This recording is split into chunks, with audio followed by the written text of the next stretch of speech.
A gente recebe aqui nos estúdios da CNN Brasil em Brasília o secretário executivo do Ministério da Fazenda, Rogério Seron. Rogério Seron está conosco para a gente falar especialmente sobre o Desenrola 2.0, lançado ontem com pompa e circunstância pelo presidente da República para tentar salvar, secretário, a população brasileira do endividamento. Eu queria me ater a detalhes dessa proposta de forma breve e geral, para quem não pôde acompanhar ontem o lançamento desse programa, entender, sobretudo, secretário, qual é a grande diferença, ou se é que existe uma grande diferença, entre o Desenrola 2.0 e o programa original, lançado em 2024. Boa tarde, bem-vindo. Boa tarde, Tainá. Boa tarde, Uribe. É um prazer aqui estar com todos vocês. Bom, tem uma grande diferença. O Desenrola, o atual Desenrola, né, o novo Desenrola Brasil, ele tem duas grandes diferenças em relação ao anterior. A primeira, que é muito importante, que ela vai ser utilizada a própria plataforma, os canais dos próprios bancos. Isso faz muita diferença. No outro Desenrola tinha uma plataforma própria, precisava ter acesso ao GovBR, tem uma série de requisitos que complicou um pouco o acesso para algumas pessoas. Agora não, no seu próprio aplicativo do seu banco, na sua agência, com o seu gerente, você vai poder fazer essa renegociação. Esse é o primeiro aspecto que muda muito o acesso. O segundo aspecto é que no primeiro ele estava focado um pouco mais em dívidas mais antigas, e esse está focado em dívidas mais jovens, né, na adimplência de um período mais curto. E por que isso é importante? Porque justamente a população que está inadimplente agora entre 90 dias, 1 ano, até 2 anos, está sofrendo a dor da inadimplência, da negativação, de não ter mais um cartão de crédito, não poder fazer uma compra. Então isso faz muita diferença.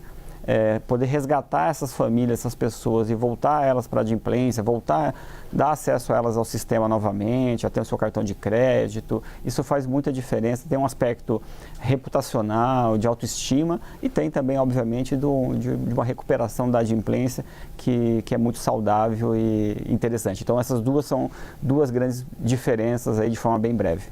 Secretário, a gente observava o governo federal e muito do discurso era: os números econômicos estão bons, a gente tem uma inflação baixa, a gente tem um crescimento da economia, com exceção da taxa de juros que é muito alta. Mas nunca se passou nas conversas, ou pelo menos nos discursos, a questão do endividamento. Os senhores foram pegos um pouco de surpresa, não sabiam que, apesar dos números econômicos positivos, vinha acontecendo esse problema para as famílias brasileiras, principalmente para as mulheres e os jovens de baixa renda? Olha, o endividamento, o problema do autoendividamento, ele já vem desde da pandemia, né? Então, lá houve já um crescimento importante do endividamento. No Desenrola 1, tanto era uma preocupação que nós fizemos em 2023, o Desenrola, para tentar sair desse processo, mas tem alguns fatores novos que acabaram também afetando esse processo de endividamento. Houve uma baixa momentânea e depois uma elevação. E aqui não tem como não mencionar as apostas, né? As apostas as bets acabam de alguma forma também tendo um papel nesse endividamento. Algumas famílias estão perdendo um pouco o controle, algumas pessoas perdendo o controle com essas plataformas. E também a própria bancarização, né? Houve um crescimento muito grande da bancarização, o que é excelente, mas junto também uma grande oferta de cartões, de possibilidades de compra, e isso exige uma capacidade de autorregulação, de educação financeira, que às vezes é comum as pessoas acabarem se perdendo nesse processo e ter um endividamento um pouco maior. Então, assim como tudo que nós fomos identificando como um problema importante, estrutural, a gente foi enfrentando, e aqui novamente nós estamos enfrentando de uma forma bem clara a questão do endividamento, mas não só de uma forma conjuntural, também com medidas estruturais para poder ajudar que essa população tenha esse alívio, mas também que não volte para o elevado endividamento. Então, por exemplo, a proibição do uso de plataformas de apostas pelo período de 1 ano para quem participar do programa é uma das medidas que vão ajudar a quebrar esse hábito das pessoas comprometerem uma parcela da sua renda com esse tipo de apostas, né? Eu queria só voltar um pouquinho na comparação. As nossas analistas já estão em tela e vão perguntar para o senhor na sequência, secretário. A gente ouviu muito a tese no Palácio do Planalto de que, com o aumento de benefícios até mesmo anteriores, né, a esse Desenrola 2.0, aqueles no início do governo Lula 3, né, Bolsa Família, reajuste do salário mínimo, isenção do imposto de renda, luz do povo, gás do povo, enfim, vários benefícios sociais, somados também a outros fatores, a exemplo das taxas muito baixas de desemprego, que as pessoas elas começaram a se endividar mais, inclusive ultrapassaram, ficaram mais enforcadas até do que antes do Desenrola original. A gente ouviu que houve até pesquisa no Palácio do Planalto apresentada ao presidente Lula trazendo esses dados. Aí mais uma vez eu te pergunto, né? A gente fez um comparativo aqui no início da entrevista, mas eu queria entender o que faz o governo acreditar que desta vez, com o Desenrola 2.0, o resultado vai ser diferente da primeira versão, de que o endividamento de fato dessas pessoas, sanados de uma vez, vai se perpetuar, que as pessoas não vão voltar a se endividar depois. Olha, Tainá, acho que aqui é importante separar algumas questões, né?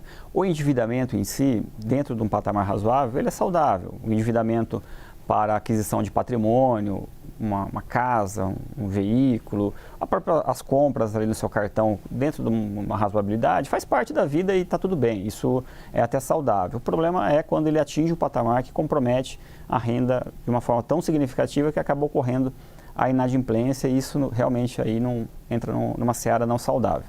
Então é preciso corrigir. O Desenrola 1, ele objetivou isso, teve um efeito, mas, de novo, com esses fatores, ele acabou gerando novamente um endividamento. Dessa vez, a gente está tentando enfrentar esse processo.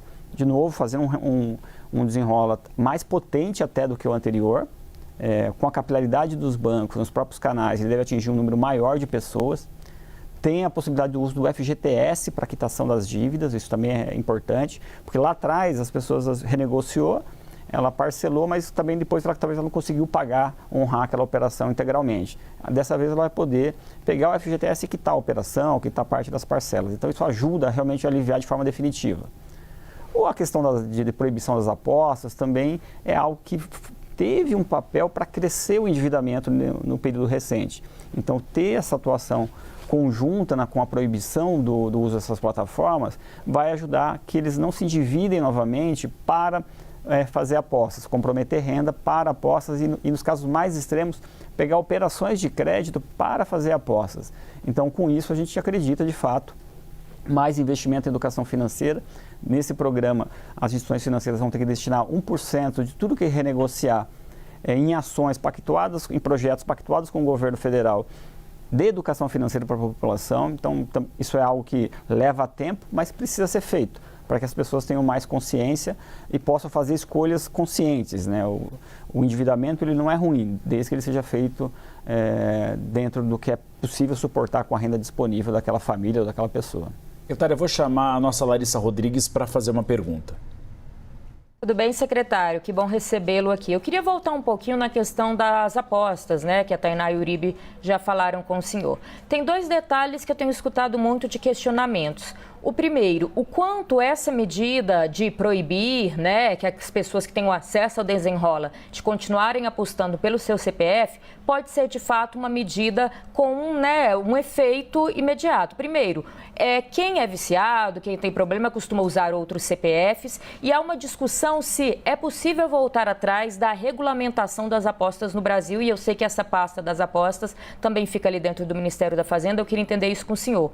E também eu ouvi algumas críticas do ponto, o governo está permitindo empréstimo a pessoas que se endividaram muitas vezes por conta do vício das apostas. Então, o governo indiretamente também está ajudando apostadores que estão endividados, como se fosse, não é diretamente, obviamente, mas o governo pagando dívida de quem apostou, de quem perdeu dinheiro nesse tipo de jogo. Bom, Larissa, as ponderações são importantes. Primeiro, de fato, pode ser uma parcela desses inadimplentes, esses endividados, o fizeram por conta dessas apostas. Acho que a primeira resposta aqui para essa suposta crítica em relação a ajudar essas pessoas, assim, o papel do governo é de fato dar suporte, apoiar a população. E o erro acontece, não pode de fato jogar uma família inteira na inadimplência, às vezes com efeitos até sobre a família como um todo, sobre os filhos, por conta de um erro, né, de um excesso, de um vício que foi criado por meio dessas plataformas. O uso recreativo, saudável, ok, está regulamentado e está tudo bem, mas o excesso de fato é um problema grave e tem efeitos para todo o eixo familiar. Então isso é uma preocupação que merece uma atenção do governo e eu acho que dá a chance dele se recuperar. Eu acho que é importante, nós entendemos como governo que isso é importante, mas também com cautelas. Então, ok, o governo vai apoiar esse processo de recuperação da situação dessa pessoa, dessa família, mas também ela vai ter essa proibição no uso de apostas. E aí eu respondo também a questão de proibir ou não, de forma mais ampla. Geralmente, a proibição de algo não costuma dar certo. Seria o mesmo que proibir o uso de cigarros no país. Você tem muita dificuldade disso ser efetivo na prática. O adequado é ir regulando e restringindo, para que, de fato, ele não vire um problema social mais amplo. E essa medida ela vai nessa linha. Então, nós vamos ajudar a recuperar essas pessoas, essas famílias, mas também exigindo delas esse compromisso, né, e a vedação do uso de plataformas. O CPF daquela pessoa vai ser bloqueado em todas as plataformas e isso por um ano vai quebrar esse hábito. E aí isso dá chance dessa pessoa recomeçar. Isso eu acho que é o papel do governo e nós acreditamos que isso pode salvar muitas pessoas e principalmente muitas famílias. A Isabel Mega faz a próxima pergunta. Mega. Oi, secretário, bem-vindo, que bom ter o senhor aqui mais uma vez com a gente no Bastidores. Secretário, ficou pelo caminho uma certa ideia de olhar para aqueles que estão em dia com seus compromissos, mas que podem ter uma espécie de migração de dívidas mais caras para dívidas mais baratas? Esse assunto, devido a toda a complexidade que envolve, ainda pode ser levado em consideração pelo governo? Pode vir novidade ainda sobre isso? Olha, Isabel, obrigado pela pergunta. Nós anunciamos medidas também que afetam os adimplentes. Isso é importante, acho um bom ponto que muitas vezes passou despercebido. Tem o desenrola em si, né? Famílias, o principal eixo, sem dúvida, são os inadimplentes que estão negativados, a recuperação, mas tem medidas sim. Por exemplo, consignado público e o consignado do INSS para os aposentados. Nós fizemos alterações para poder também permitir que essas pessoas que estão endividadas, mas em dia, sufocadas, mas em dia, possam ter um alívio também. Então, o primeiro movimento foi acabar com a reserva para linhas que são mais caras, como o cartão consignado, o cartão de benefícios. Isso vai ajudar que ela possa pegar uma operação de crédito consignado para reestruturar, renegociar, realinhar essa dívida mais cara. Isso vai trazer um alívio. Ela vai reduzir a parcela, vai ter um troco, então isso vai resolver, vai dar um alívio, um alongamento nessa dívida. Quando nós olhamos também para PJ, para as pequenas e micro e pequenas empresas, aqui vai do microempresário até as empresas com faturamento a 4,8 milhões, também nós fizemos alterações importantes. O Pronamp e o Procred vão ampliar a faixa de atendimento. Então, no Pronamp, por exemplo, de 250 mil vai até 500 mil. Muitas empresas, nosso diagnóstico é que muitas empresas, esse patamar de 250 mil não é suficiente para ser capital de giro e ela acaba tomando um capital de giro mais caro fora. Então, com essa mudança, esse microempresário, esse empreendedor, ele vai poder tomar a operação para poder reestruturar essa dívida e também ter esse alívio na sua empresa, no capital de giro dela. E para ter ideia, assim, quanto isso é competitivo, a linha no Pronamp, ela sai a menos de 2% ao mês, 1,9% ao mês. Então, ela é muito competitiva comparado com outras linhas sem garantia. Então, isso vai ajudar muito o microempreendedor, a pequena empresa. Então, nós fizemos medidas para os adimplentes. Estamos estudando outras, mas já fizemos aí medidas importantes, porque também é importante recuperar aquele que está inadimplente, mas é importante também valorizar aquele que está adimplente, aquele que está sufocado e tentar ajudar também que ele tenha esse alívio e que possa seguir aí o seu futuro sem ter o risco de cair na inadimplência. Eu gostaria de mudar rapidamente o assunto, mas continuar no Ministério da Fazenda, falar da taxa da blusinha. O presidente Lula disse considerá-la desnecessária, que o ônus foi melhor que o bônus. Apesar da arrecadação, acaba afetando muito a popularidade dele, juntamente, principalmente, às mulheres e aos jovens de baixa renda. Já há no governo federal uma avaliação da possibilidade de edição de uma medida provisória para diminuir a taxa da blusinha ou sustá-la. O que está em consideração neste momento pela pasta? Olha, essa discussão, ela tem muitas nuances, ela é complexa, porque ela afeta o varejo, ela afeta a indústria nacional, então precisa ter um certo cuidado nessa discussão. Então, é uma discussão que tem que ser feita com bastante cautela, com bastante cuidado, para que, de fato, esses efeitos que podem ser gerados não sejam colocados também na mesa, para que tenhamos uma solução aí equilibrada, se for o caso. Isso está em estudos, né, em discussão, mas não tem nenhum tipo de decisão, esses diagnósticos dos efeitos, da vantagem e desvantagem de ter algum tipo de incentivo novo para essas importações, elas merecem ser discutidas com bastante cuidado e cautela. Está em discussão, então, só para a gente fechar esse assunto das blusinhas, porque é um assunto que está sendo comentado pela ala política de forma intensa, né? A gente sabe que até é assunto de pré-campanha. Para a gente situar a nossa audiência, o recuo sobre a chamada taxa das blusinhas é um debate hoje no governo, secretário? Olha, eu não diria que ele é um debate, mas nós sempre monitoramos todas as medidas que nós tomamos. Toda vez que vem um contraponto ou uma avaliação sobre algum assunto, nós olhamos, estudamos para poder subsidiar aí o processo decisório, discutir com o presidente. Então, tudo isso sempre é feito. Esse assunto é um assunto que tem alguma polêmica, sem dúvida nenhuma, mas, de novo, também é nosso papel levar elementos que também mostrem a complexidade da discussão e o efeito que essas medidas também podem ter sobre a indústria, sobre o varejo e como conduzir de forma equilibrada isso para não gerar um prejuízo para a indústria nacional, para o varejo nacional. O senhor esteve aqui, acho que há menos de um mês, secretário, conversando com a gente sobre essas medidas econômicas, e aí o senhor comentou na ocasião de que o governo não vai socorrer o BRB. A Celina Leão, governadora do Distrito Federal, tem batido a porta do presidente da República pedindo socorro depois do rombo do Master, e até aqui o governo indica que não vai haver esse socorro, né? Eu queria entender se essa posição se mantém. O próprio ministro da Fazenda diz que o Tesouro não vai ajudar. Ainda é essa a posição do Ministério da Fazenda ou há espaço para diálogo?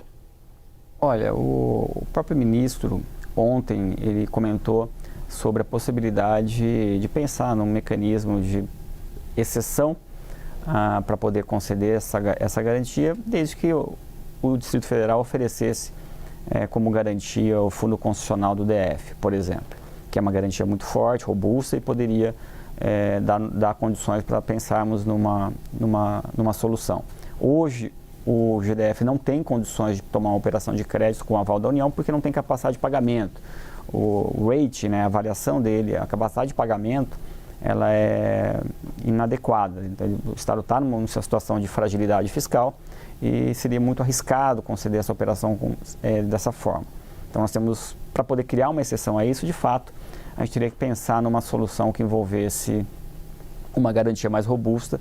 Foi essa sinalização que o ministro abriu ontem como uma possibilidade de ser estudada para poder apoiar esse processo de reestruturação do BRB e apoiar o GDF nesse caminho. Então, há uma possibilidade. Agora tem que discutir com a governadora o quanto que eles estão dispostos, de fato, a garantir. Faz sentido, porque se de fato a intenção do governo do Distrito Federal é honrar essa operação, pagar adequadamente e no tempo correto esse empréstimo, dar uma garantia como essa não deve ser um grande problema, então acho que talvez tenhamos aí algum caminho. Nós conversamos com o secretário executivo do Ministério da Fazenda, Rogério Seron. Obrigado pela presença, secretário. Sempre muito bem-vindo no Bastidores CNN, ainda mais para tirar tantas dúvidas da população. Agradeço, sempre à disposição. Obrigado, secretário.